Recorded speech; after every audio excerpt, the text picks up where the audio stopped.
அஸ்ஸலாமு அலைக்கும். Hi friends, welcome to Suhaina food world.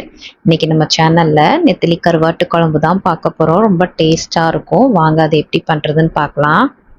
First ஒரு கடாய் எடுத்து வச்சுக்கோங்க. இது கூட ஒரு 4 டேபிள் ஸ்பூன் ஆயில் சேர்த்துக்கோங்க. அதுக்கப்புறம் கொஞ்சமாக வெந்தயம் இதோட ஆட் பண்ணிக்கோங்க. கொஞ்சம் வெந்தயம் பொரியட்டும். அதுக்கப்புறம் ஒரு 6-7 பல்லு பூண்டு சேர்த்துக்கோங்க.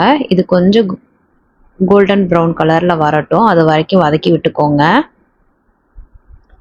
அடுத்து ஒரு 15 போல் சின்ன வெங்காயம் நான் எடுத்து 2ஆக கீறி வச்சுருக்கேன்.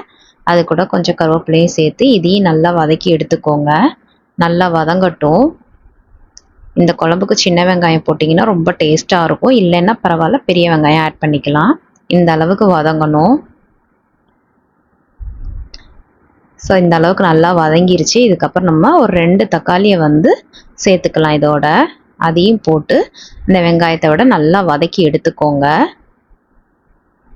நல்லா வதங்கினதுக்கப்புறம் இதில் நம்ம காய்கறி போட்டுக்கலாம். இப்போ இதில் நான் கத்திரிக்காயும் உருளைக்கிழங்கு மட்டும்தான் சேர்த்துருக்கேன். மாங்காய், முருங்கைக்காய் இருந்தாலும் நீங்கள் சேர்த்துக்கலாம், இன்னும் டேஸ்ட்டாக இருக்கும். என்கிட்ட இல்லாதனால நான் இது மட்டும் சேர்த்துருக்கேன். இது கூட குழம்பு பொடி ஒரு 4 டேபிள் ஸ்பூன் நம்ம சேர்த்துக்கலாம். அதுக்கு தேவையான அளவுக்கு உப்பு. இது எல்லாத்தையும் நல்லா மிக்ஸ் பண்ணிக்கோங்க. அந்த காய் மசாலாவில் எல்லாத்துலேயும் ஒன்று சேர்கிற அளவுக்கு நல்லா கலந்து விட்டுக்கோங்க. ஸோ இந்த மாதிரி பண்ணும்போது உங்களுக்கு இன்னும் கொஞ்சம் டேஸ்ட் நல்லாயிருக்கும். சில பேர் புளியிலேயே மசாலா பொடி கரைப்பாங்க, அது ஒரு டேஸ்ட்டு. இது இன்னும் டேஸ்ட் நல்லாயிருக்கும். நல்லா வதக்குனதுக்கப்புறம் இந்த காய் வேகிற அளவுக்கு மட்டும் கொஞ்சமாக தண்ணி ஊற்றிக்கோங்க. கொஞ்சம் ஒரு பாதி வேக்காடு வேகட்டும், அதுக்கப்புறம் நம்ம புளி ஊற்றிக்கலாம். இப்போ இந்த அளவுக்கு நான் தண்ணி ஊற்றிருக்கேன். இப்போ இதை நம்ம மூடி போட்டு மூடி வச்சுருவோம். ஒரு 5 நிமிஷம் கழித்து ஓப்பன் பண்ணி பார்க்கலாம். ஸோ இப்போ நம்ம ஓப்பன் பண்ணி பார்ப்போம். கொதிக்குது. இதில் இப்போ ஒரு பாதி வேக்காடு நம்மளுக்கு வெந்திருக்கும் காய். இப்போ இந்த ஸ்டேஜை நம்ம என்ன பண்ணிக்கலாம், ஒரு சின்ன லெமன் சைஸ் புளியை கரைச்சி இந்த மாதிரி எடுத்து வச்சுருக்கேன். இதை இதில் ஊற்றி விட்டுருங்க. அதுக்கப்புறம் இந்த குழம்புக்கு தேவையான அளவுக்கு தண்ணி இப்போ சேர்த்துக்கோங்க. சேர்த்துட்டு இந்த இடத்துல நீங்கள் உப்பு எல்லாமே இருக்கான்னு செக் பண்ணி பார்த்துக்கோங்க, இல்லைன்னா போட்டுக்கோங்க. நல்லா மிக்ஸ் பண்ணிவிட்டு மூடி போட்டு மூடி வச்சுருங்க. இப்போ நம்ம போட்ட காய் எல்லாமே கொஞ்சம் நல்லா வேகட்டும். அதுக்கப்புறம் நம்ம ஓப்பன் பண்ணி பார்ப்போம். இப்போ நீங்கள் ஓப்பன் பண்ணி பாருங்கள். எல்லா காயுமே உங்களுக்கு நம்ம போட்டதெல்லாம் கொஞ்சம் நல்லாவே வெந்திருக்கும்.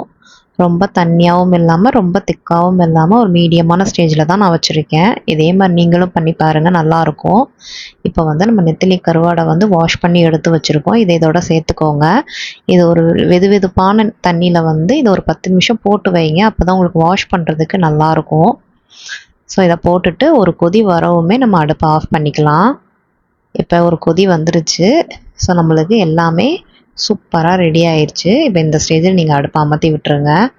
ஒரு சூப்பரான நெத்திலி கருவாட்டு குழம்பு ரெடி. இதே மாதிரி நீங்களும் வீட்டில் ட்ரை பண்ணி பாருங்கள்.